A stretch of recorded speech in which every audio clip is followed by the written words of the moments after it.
अस्सलाम वालेकुम नाज़रीन, प्रोग्राम कराची टुडे और मैं हूं आपका मेज़बान बिलाल खान।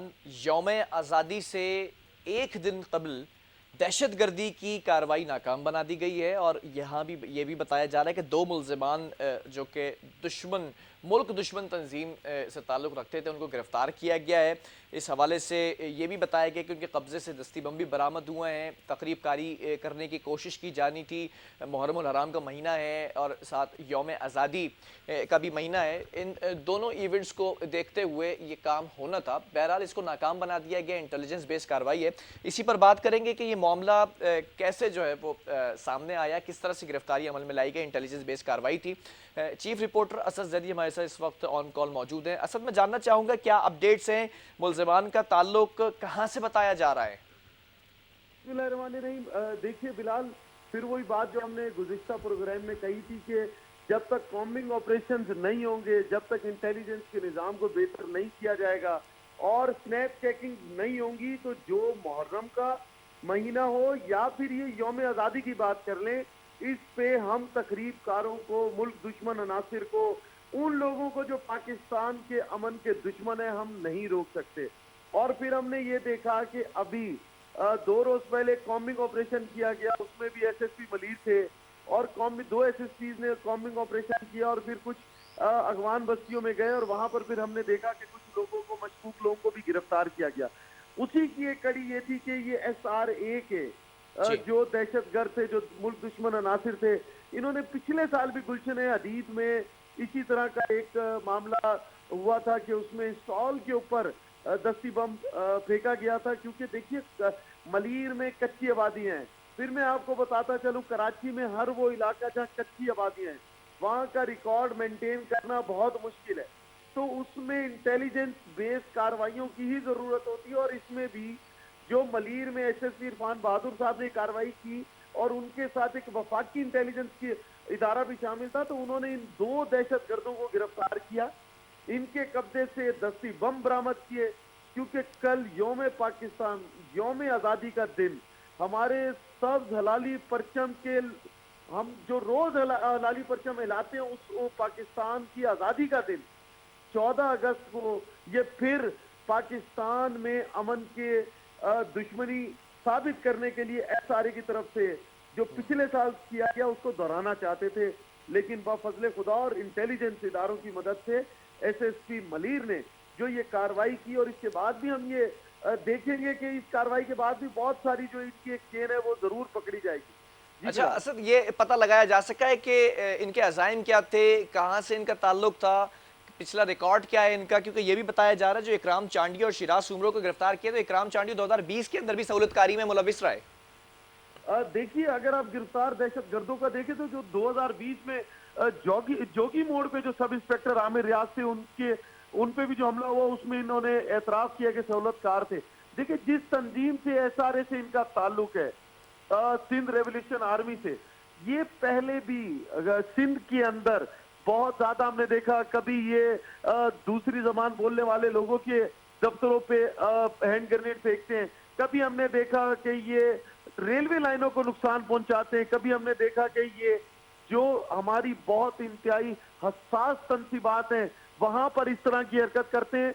लेकिन बाफजले खुदा, मैं फिर आपसे कह रहा हूं कि जब तक इंटेलिजेंस के इदारे, इस मुल्क के इदारे जाग रहे हैं, तब तक ये अपने अजाइम में नाकाम रहेंगी और फिर वही इन्होंने करने की कोशिश की जो पिछले साल गुलशन हदीद में अच्छा, किया। क्या देखिए, इंकशाफात किए जा सके, जराए क्या बता रहे हैं और कितने साथी थे, ये ग्रुप के कितने लोग थे, कितने फरार हैं अभी, किसके हवाले से जो है वो मुतवक्के छापे मारे जा रहे हैं? देखिए, अभी तो इनसे जो अभी इब्तदाई रिपोर्ट मिली है उसमें जब इन्होंने ये तंजीम का जब नाम डिस्क्लोज हुआ और पूरी इनकी तफसीलात आई, तो इनके कुछ और साथी हैं जिनका अभी नाम लेना या बताना मुनासिब नहीं, क्योंकि अभी उनके खिलाफ तफ्तीश जारी है और उनके खिलाफ इदारे काम कर रहे हैं। और उम्मीद की जा रही है कि हम अगले कुछ दिन के अंदर ये पूरे जितना इनका एक नेटवर्क था वो हमारे सामने आ जाएगा। क्योंकि मलीर पुलिस, SSP इरफान बहादुर साहब की सरबराही में जो उन्होंने काम किया, और कल का दिन देखिए बिलाल, कल का दिन बहुत अहम है। अभी हमारी सरहदों पे, अभी हमें अफगानिस्तान से मसला है। अफगानिस्तान में जो तालिबान का मामला है, देखिए कोई भी मुल्क, हमारे मुल्क में जितनी भी दहशत गर्दी की गई वो कहां से की गई, उसके ताने बाने कहां से मिलते हैं। जो हमारे पड़ोसी मुल्क से दहशतगर्द तैयार करके पाकिस्तान में भेजे जा रहे हैं, वो बरास्ता कहाँ से आ रहे थे? अभी तो हमारे इदारे पूरे 24 घंटे चाको चौबंद हैं। और अभी हमने देखा कराची में कि फिर वो स्नैप चेकिंग का सिलसिला शुरू हुआ। और पिछले प्रोग्राम में जो मैंने कहा था कि कॉम्बिंग ऑपरेशन, देखिए कॉम्बिंग ऑपरेशन जब तक नहीं होंगे कच्ची आबादियों में, तो तब तक हमें दहशत गर्दों का इसी तरीके से पता नहीं चल सकेगा। ये कॉम्बिंग ऑपरेशन के नतीजा है कि ये दहशत गर्द भी इतनी जल्दी पकड़े गए। और कल का हसास दिन देखिए बिलाल, इसी में फिर मैं आपसे कहता चलूं कि ये मुहर्रम उल हराम के अयाम अज़ा है, इसमें इसी तरीके से आने वाले दिन बहुत अहम है और इंतहाई हसास नौइयत के दिन है। अच्छा 9 असद, और ये भी 10 जानना मुहर्रम चाहूंगा, का। रेड अलर्ट जो है वो जारी किया गया था, रेंजर्स की जानिब से भी कुछ कार्रवाइयां की गई थी गुज़िश्ता रोज़। एमक्यूएम लंदन के जो टारगेट किलर थे वो भी मतलूब थे, गिरफ्तार किए गए, छापे मारे गए, गोदाम पर असला बरामद किया गया, तमाम चीज़ें हैं। फिर सीटीडी की रेड लिस्ट पहले ही जो बुक है वो हमारे सामने है। ये तमाम चीज़ें, कल का यौम आज़ादी का दिन, फिर अयाम अज़ा के हवाले से सिक्योरिटी प्लान क्या मुरतब किया गया अब तक? देखिए बिलाल, अब तक की जो हम 4 दिन की बात कर लें तो 4 दिन के अंदर जितनी भी जगहों पे, कराची की बात कर लें, जितनी भी जगहों पर मजालिस जुलूस का एहतमाम था, वहां पर एक प्रॉपर सिक्योरिटी प्लान देखने को मिला। और हमने ये देखा कि खुद पुलिस अफसरान सड़कों पे मौजूद थे।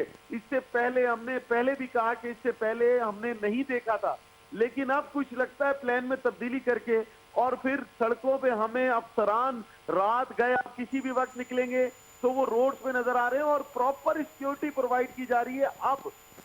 अब शायद क्योंकि इतने रेड अलर्ट जारी होने के बाद भी जब सिक्योरिटी नहीं थी, तो शायद इस प्लान को दोबारा से तरतीब दिया गया।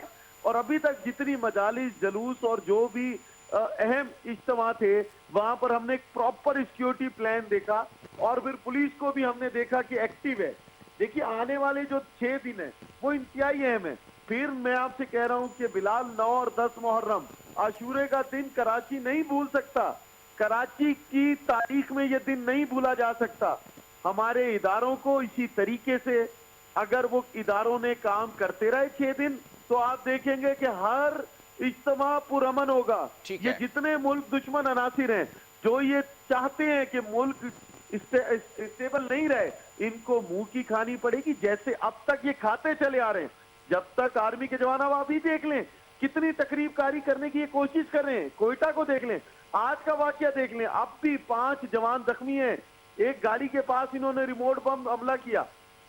हमारे जो जवानों की कुर्बानियां हैं बिलाल, वो जब तक हमारे जवान हमारे सरहदों पे, जब तक हमारे जवान हमारे इलाकों में मौजूद हैं, तो हम जरूर चैन की नींद सोएंगे। और उनका जो खून बह रहा है वो खून बहा नहीं, वो शहीद हैं और हमारे लिए अपनी जानें दे रहे हैं, जिसकी हम कदर करते हैं बिलाल। ठीक है, बहुत शुक्रिया असद इस हवाले से अपडेट करने के लिए। नाज़रीन, हसास मामला है और कराची को जिस तरह से हाई अलर्ट करार दिया गया था, वो चीज़ें सामने आती नज़र आ रही हैं। कॉम्बिंग ऑपरेशंस किए जा रहे हैं, इंटेलिजेंस बेस्ड कार्रवाइयाँ की जा रही हैं।